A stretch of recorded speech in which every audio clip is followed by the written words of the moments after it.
Hindi na nga maitatago ang closeness ni na Jericho Rosales at Janine Gutierrez.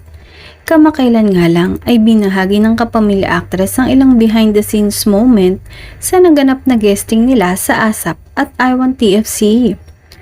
Highlight ng latest vlog entry ni Janine ang huling promo day ng kanilang teleserye ni Jericho na Lavender Fields. After ng mga guesting ay nagkaroon ng chance si Janine na interviewin si Jericho. Tinanong niya sa aktor ang ilang tanong ng kanyang Instagram followers. Unang tanong nga ay kung anong paboritong scene nila sa serye. Revelasyon ng aktor, ang mga gusto niyang scene ay yung mga scene na hindi nag-aaway ang mga karakter nila ni Janine, lalo na yung eksenang kinarga ni Tyrone si Iris. Naisip din daw ni Janine na iyon ang isasagot ni Jericho.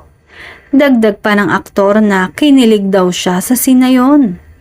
Pinakapaborito naman ni Jericho ang scene na nagkita ulit sila ni Iris at Tyrone kung saan naging marupok ulit ito. Napangiti naman si Janine sa sagot ni Jericho.